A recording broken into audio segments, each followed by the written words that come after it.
Cuán firme cimiento se ha dado a la fe.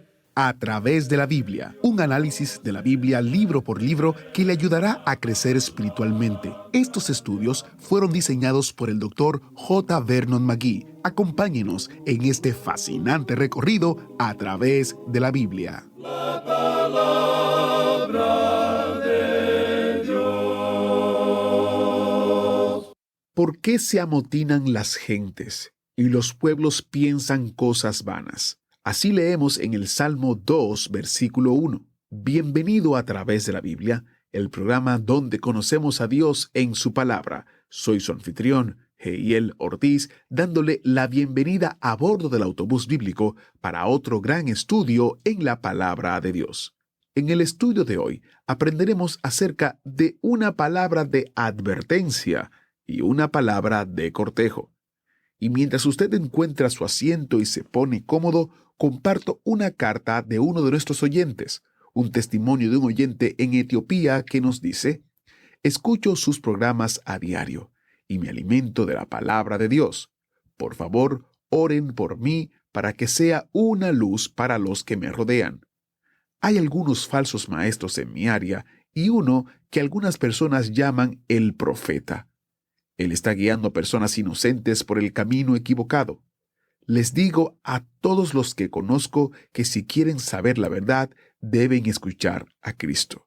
Que Dios les bendiga. Muchas gracias a nuestro hermano en Etiopía que nos escribe esta carta testimonio y a la vez una petición de oración. Iniciamos nuestro tiempo delante de Dios orando. Padre eterno, nos presentamos delante de ti para que tu palabra siga guiándonos por el camino y por la senda de justicia. A la vez te pedimos por nuestro hermano de Etiopía y por todos los creyentes en el mundo, que podamos ser sal y luz a aquellos que nos rodean, que podamos llevar tu palabra y que tu palabra sea la que transforme corazones y que podamos ser ese testimonio andante de lo que tú eres capaz de hacer en la vida de un pecador. En el nombre de Jesús te lo pedimos. Amén. Iniciamos nuestro recorrido bíblico de hoy con las enseñanzas del Dr. McGee en la voz de nuestro hermano Samuel Montoya. Continuamos hoy nuestro recorrido por el libro de los Salmos, y consideramos de mucho valor el poder pasar algún tiempo con estos primeros dos salmos, ya que ellos son, por así decirlo, la introducción a este libro, y como ya hemos dicho, ellos tienen una conexión que los mantiene unidos. No están sin relación y los salmos están en general arreglados en cierto orden definido. Creemos que esa es una de las cosas que más se nota en este libro. Tienen un orden sistemático, no han sido colocados en un orden sin sentido.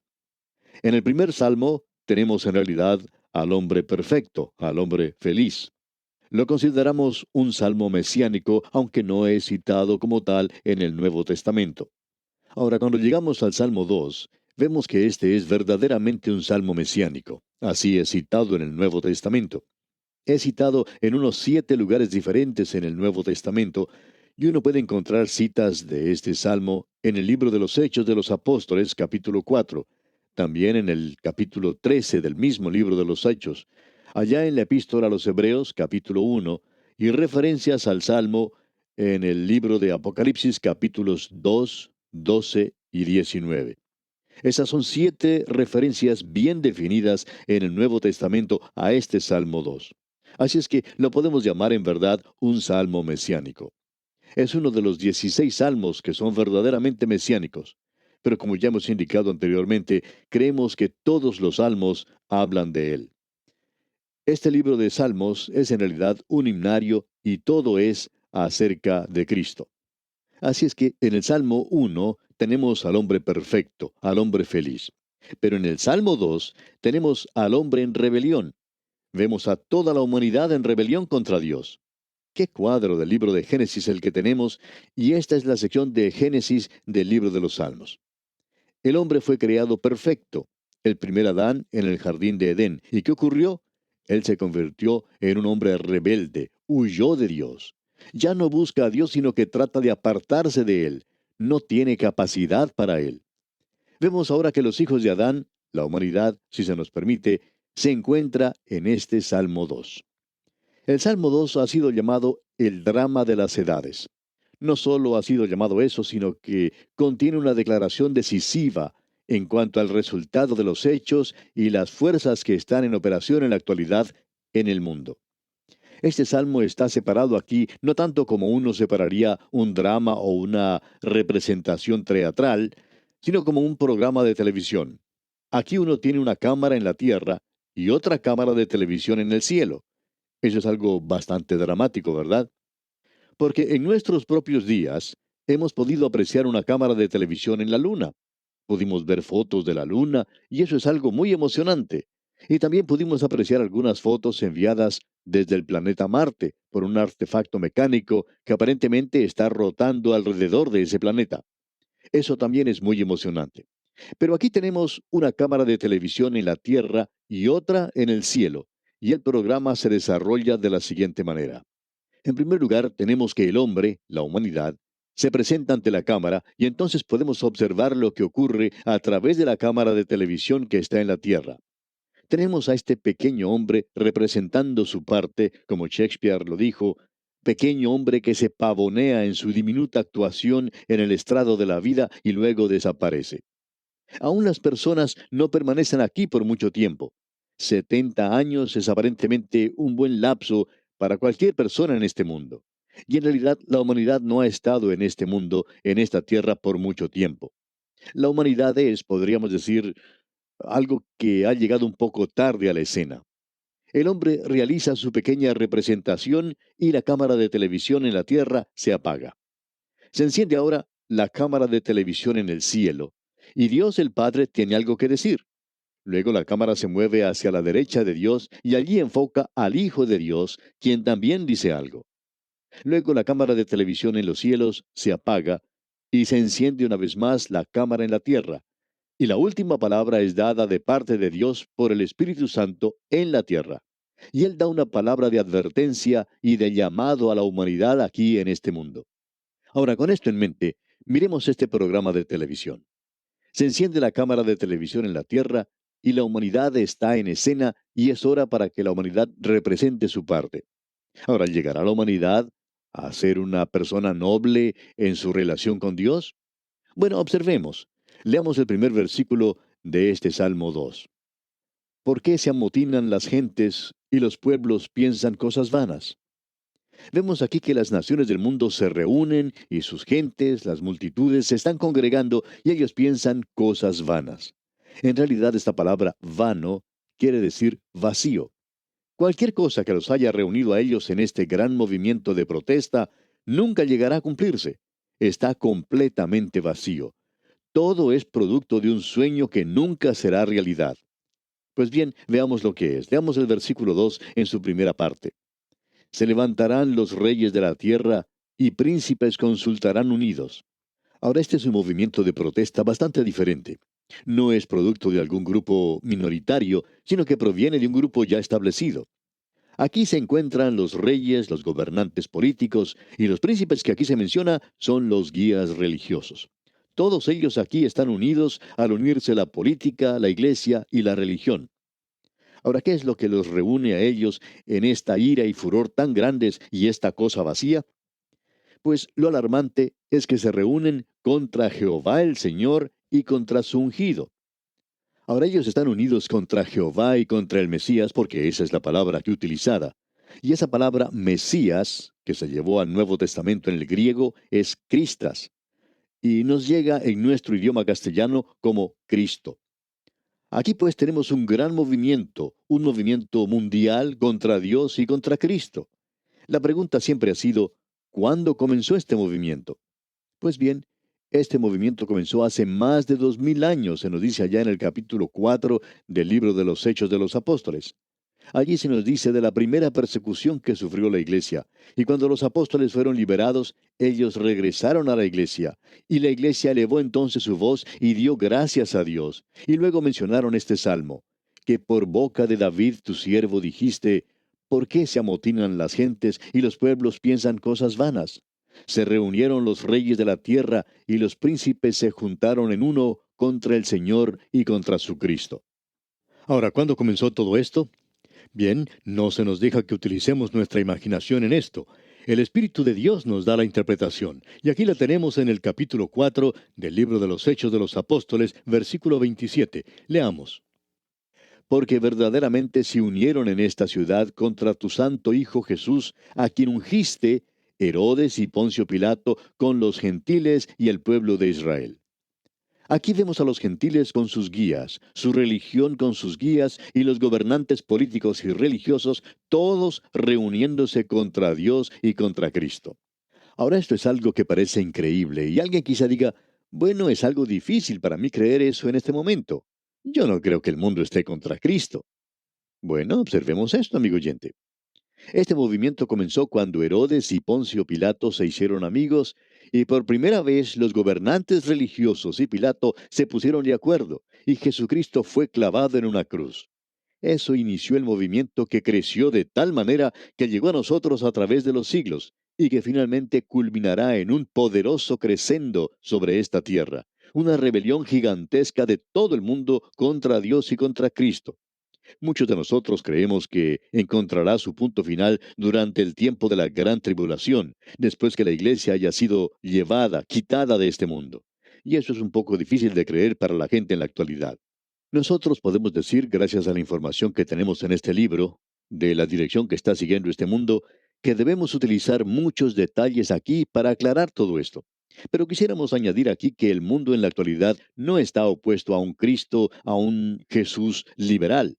El Jesús del liberalismo nunca vivió y creemos que eso lo podemos probar porque no tenemos ninguna información de él. El Jesús del liberalismo no nació de una virgen, no hizo ninguna clase de milagros, tampoco murió por los pecados del mundo y no resucitó de la tumba. El único Jesús que vivió está mencionado aquí en la palabra de Dios y él tuvo un nacimiento virginal, él hizo milagros, él murió por los pecados del mundo y se levantó nuevamente de la tumba para nuestra justificación. Ahora ese es el único Jesús del cual tenemos documentación histórica. Pero el Jesús del liberalismo es un producto de la imaginación. Él es el Jesucristo superestrella y toda esa clase de cosas que agrada al hombre del mundo. Pero al Jesús de la Biblia, ellos no están preparados para aceptarlo aún. El día de hoy tenemos a grandes naciones que están edificadas bajo una política, una filosofía de ateísmo que no es simplemente neutral, sino que es un ateísmo activo, una oposición contra Dios, y eso es fuera de lo común. Y es algo que se desarrolló durante nuestra época, por lo menos durante los días de muchos de nosotros, y son ateas. Las grandes naciones del pasado nunca fueron ateas, ellas fueron naciones politeístas, es decir, adoraban a muchos dioses, pero nunca fueron ateas.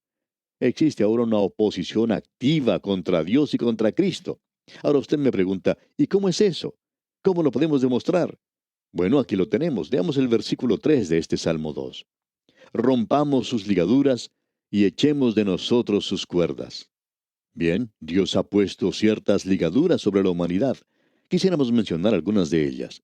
El matrimonio es una. Los hombres en la actualidad están tratando por todos los medios a su alcance de librarse del matrimonio. Dios no lo dio simplemente para los creyentes, sino que Él dio el matrimonio para toda la humanidad, para el bien de ella. Él no lo dio simplemente para herir a la humanidad. Fue Dios quien los hizo varón y mujer, y creó en ellos un amor del uno para con el otro. Cuando Dios creó a la mujer, ella fue creada para ser una ayuda idónea para el hombre. Y eso quiere decir que ella es la otra mitad de él, para que respondiera al hombre, para que éste fuera completo. Fue Dios quien trajo esa relación maravillosa de amor a este mundo. Pero en la actualidad, los hombres quieren librarse de esta obligación del matrimonio. Rompamos sus ligaduras y echemos de nosotros sus cuerdas, dicen. También en la actualidad quieren librarse de los 10 mandamientos. Quieren quitarse de encima las leyes de Dios, leyes que protegen la vida humana y que protegen la humanidad y que considera que hay algunas cosas que son sagradas. Dice que algunas cosas son correctas y que otras están equivocadas, están mal. Contra eso es que los hombres se están rebelando. ¿Qué es lo que Dios va a hacer en cuanto a esto? Bueno, esa cámara de televisión se apaga ahora. Esta es una cosa terrible la que está teniendo lugar en la tierra. Amigo oyente, este es un mundo malvado en el cual usted y yo vivimos. ¿Qué es lo que sucede entonces? Bueno, leamos el versículo 4 de este Salmo 2. El que mora en los cielos se reirá. El Señor se burlará de ellos. Esa risa de Dios no es una risa de humor, aunque Dios tiene un sentido del humor. Lo que tenemos aquí es una risa causada al ver lo ridículo que todo esto es. Pues imagínese usted a este pequeño hombre osando rebelarse contra Dios, presentándose ante Él y sacudiendo su puño contra el cielo y diciendo a Dios que salga a pelear contra Él. Y Dios se ríe. Es tan ridículo, amigo oyente, esta pequeña e insignificante humanidad aquí abajo, no interesa quién sea, puede dárselas de muy importante y usar palabras grandes tratando de inflarse y soplar para poder derribar la casa. Pues bien, hay muchos de esos seres inflados por todas partes en el presente, pequeños hombres que están hablando de su oposición contra Dios, y ellos están haciendo eso, pero no van a durar mucho. Usted probablemente recordará a alguno de esos personajes de fama mundial que acostumbraban a hablar mucho contra Dios, pero ya no los oímos decir nada. Tenemos también en nuestras naciones a muchos políticos que hicieron grandes declaraciones en el pasado, y de los cuales ya no oímos ni una palabra. Debemos decir que este pequeño hombre ha representado su insignificante parte en el escenario de la vida y es algo ridículo que se esté oponiendo a Dios. Dios se ríe de eso. ¿Y qué es lo que va a hacer con él? Pues Dios continuará con su programa, y su programa es el de poner a este rey sobre el monte santo. Dios tiene un gran propósito y Él lo va a realizar. El Señor Jesucristo habla ahora y la cámara de televisión lo enfoca. Leamos el versículo 7. Dice, yo publicaré el decreto. Aquellos que me están escuchando en este momento y que están familiarizados con la teología, saben que el Señor Jesucristo es quien ejecuta todos los decretos de Dios. Y aquí se nos dice, Jehová me ha dicho, mi hijo eres tú, yo te engendré hoy. Quisiéramos que usted preste atención a esto, amigo oyente, y que escuche cuidadosamente, porque hay quienes dicen que Jesús es un predicador, que Él nació como cualquier otra persona. Pero eso no es lo que la palabra de Dios está diciendo. El apóstol Pablo en su gran sermón en Antioquía de Pisidia, y creemos que ese fue uno de los mejores sermones que Pablo predicó, dijo lo siguiente, y aquí tenemos la interpretación del Espíritu Santo de lo que se quiere decir aquí por medio de esta declaración del Salmo 2. Pablo dijo, la cual Dios ha cumplido a los hijos de ellos, a nosotros, resucitando a Jesús. Escucha atentamente, amigo oyente. Esta es la interpretación de la resurrección de Jesucristo. Esto lo tenemos allá en el capítulo 13 del libro de los Hechos de los Apóstoles, versículo 33. Escuche. Resucitando a Jesús. Como está escrito también en el Salmo segundo, mi hijo eres tú, yo te he engendrado hoy. Ahora, ¿lo engendró en su nacimiento en Belén? No, amigo oyente, él no está hablando de eso. Lo engendró sacándolo de la tumba de José en la resurrección. De eso es de lo que está hablando aquí. No tiene ninguna otra referencia a lo demás. Y volviendo ahora al Salmo 2, leemos en el versículo 8, pídeme y te daré por herencia a las naciones, y como posesión tuya los confines de la tierra. Y este no es un texto misionero a propósito. No tiene ninguna referencia al programa misionero de la actualidad, porque nos podemos dar clara cuenta de lo que él está diciendo en realidad. ¿Cómo tomará él posesión de las naciones del mundo? ¿Predicando el Evangelio? No, no, amigo oyente. Escuche lo que dice aquí el versículo 9. Los quebrantarás con vara de hierro, como vasija de alfarero los desmenuzarás. Esa es la manera en que él regresará por segunda vez a la tierra para apagar la rebelión. Ahora a la gente no le gusta eso, pero usted puede leer en el capítulo 19 del libro de Apocalipsis. Él vendrá a hacer la guerra. Ahora alguien quizá diga, bueno, yo pensaba que él era el príncipe de paz. Amigo oyente, para poder hacer paz en esta tierra hay que apagar toda la rebelión, y eso es lo que él va a hacer. Creemos que esto es algo práctico, es simple y básico, y lo podemos comprender muy bien ya que pone el dedo en la llaga. De la única forma en que usted podrá apagar una rebelión en este mundo es que Él venga y se haga cargo de todo. Él los castigará. Aquí dice que Él será quien haga eso. No me pida que yo presente disculpas por eso, amigo oyente. Ahora el Espíritu Santo es quien habla en el versículo 10 y dice, ahora pues, oh reyes, sed prudentes. Admitid amonestación, jueces de la tierra. Sus mensajes siempre han sido dirigidos a los gobernantes de este mundo. Al comienzo con Faraón en Egipto, cuando José era su primer ministro. Daniel fue el primer ministro de Nabucodonosor en Babilonia, y más tarde lo fue de Ciro, rey de Persia. Dios ha presentado sus mensajes a través de ellos a estos gobernantes, y Él tiene un mensaje para nosotros en la actualidad. En el versículo 12 podemos leer en su primera parte, honrad al Hijo para que no se enoje. Un profesor de un seminario teológico, el doctor George Gill, acostumbraba a decir que esta era la forma del Antiguo Testamento de decir, cree en el Señor Jesucristo y serás salvo. Y eso es lo que el Espíritu de Dios está diciendo al hombre en la actualidad. Cree en el Señor Jesucristo.